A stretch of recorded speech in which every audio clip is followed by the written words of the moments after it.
おはようございます。ケンです。テスラの悪いニュースが出ています。約37万6000台のリコールが発表されて株価にも影響が。それだけではありません。ギガテキサスで以前起きた死亡事故の話、トランプ政権との関係の動きがあり、今日はちょっとテスラにとって逆風の情報が出ています。テスラを応援している身としては、このような悪い情報は嫌ではありますが、いい情報も悪い情報もしっかりと届けることが大切だと思いますので、今日はこの3つの情報をお届けします。では最後までご視聴ください。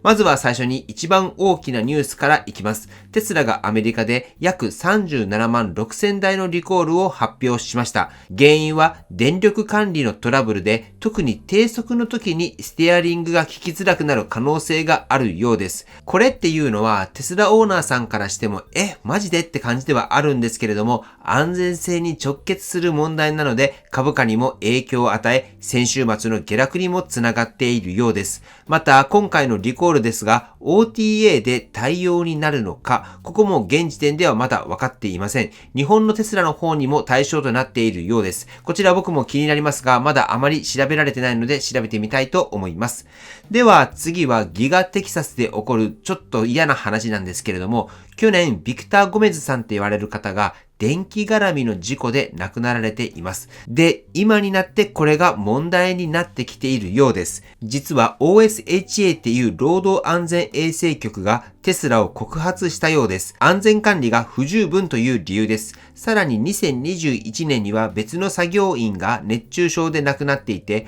これで少なくとも2件目、家族も訴訟を起こしているみたいで、ギガテキサスの現場がどうなっているのか怪しくなってきているようです。これはテスラの急成長の裏側が見えているような感じがします。工場をガンガン拡大しているんだけれども、その分安全が置き去りになっているのではないかという声も出てきているようです。リコールとも絡めて考えると、テスラのイメージにどれだけ響くのか気になるところではあります。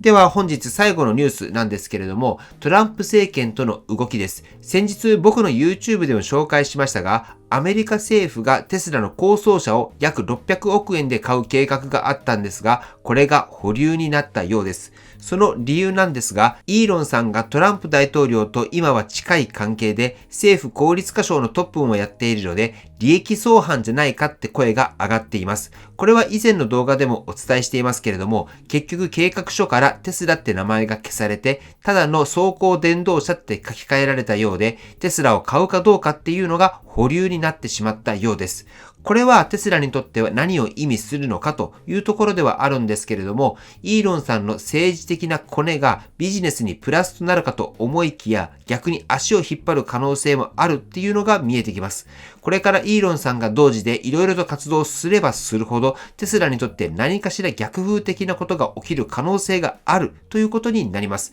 ということで、トランプ政権との関係が今後テスラに跳ね返ってくるのか、注目になってくるのではないかなと思います。はい。ということで今日の内容をまとめていきます。今日はリコールにギガテキサスの事故、トランプ政権との関係、これらについてお伝えしました。僕としてはリコールについて自分のテスラも対象なのか、これから調べたいと思います。そして今日はテスラにとって悪いニュースばかりになってしまいましたが、何でもいいことばかり起こることなんてありえません。このような悪いニュースが出た時に、どのような対応、改善、これをさせるのかが大切だと思います。皆さんは今日のニュースどう思われましたか？ぜひコメントで教えていただければと思います。はい。では最後にテスラの株価のチェックをしていきます。先週末に大きく下げましたが、今週はあまり動いていないところからのスタートとなっております。はい。では本日の内容は以上です。今回の動画が参考になったと思われたら高評価をよろしくお願いします。僕の YouTube は毎日発信しています。僕の YouTube をご覧になってもらえば、テスラの情報はほとんど網羅すると思いますので、チャンネル登録がまだな方はぜひチャンネル登録をよろしくお願いいたします。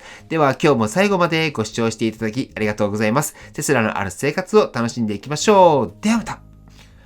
推進です。まず、エコファクトリーさんの東京支社での輻射熱の体感会を今週末の土曜日に行います。ぜひ、輻射熱を体感されたいと言われる方は、LINE の方でお問い合わせの方よろしくお願いいたします。そして、現在僕の方では5つのサービスを提供しています。まずはネットショップです。ネットショップでは現在、センターコンソールの USB ハブをメイン商品として販売しています。テスラではモニターの下で充電はできますが、スマホにケースをつけていたりすると、なかなか充電ができなくないですか？あれが僕はストレスなんですよね。けど、このセンターコンソールさえあれば、Type-C が2つ、USB が2つあります。有線で充電させるのがやはり一番楽です。なので非常に重宝しております。僕も自分のテスラにつけていますが、かなり便利です。ぜひね、センターコンソールに USB ハブが欲しいなと思われる方は、現在残り3つとなっておりますので、急がれてみてください。そして2つ目が中古テスラ情報の提供です。中古でテスラを購入したいと思われている方に向けて中古情報を提供しています。そして3番目に太陽光や蓄電池の導入を検討されている方に向けての無料相談です。こちらはセカンドオピニオン的な感じで利用してもらえればと思います。専門家の方をおつなぎします。そして太陽光や蓄電池、環境に関する情報を交換できるオープンチャットも運営しています。この5つのサービスに関しては僕の公式 LINE の方でそれぞれ問い合わせ並びに参加ができますので、興味がある方は公式 LINE よりよろしくお願いいたします。はい。では今日も最後までご視聴していただきありがとうございます。素敵な一日をお過ごしください。ではまた。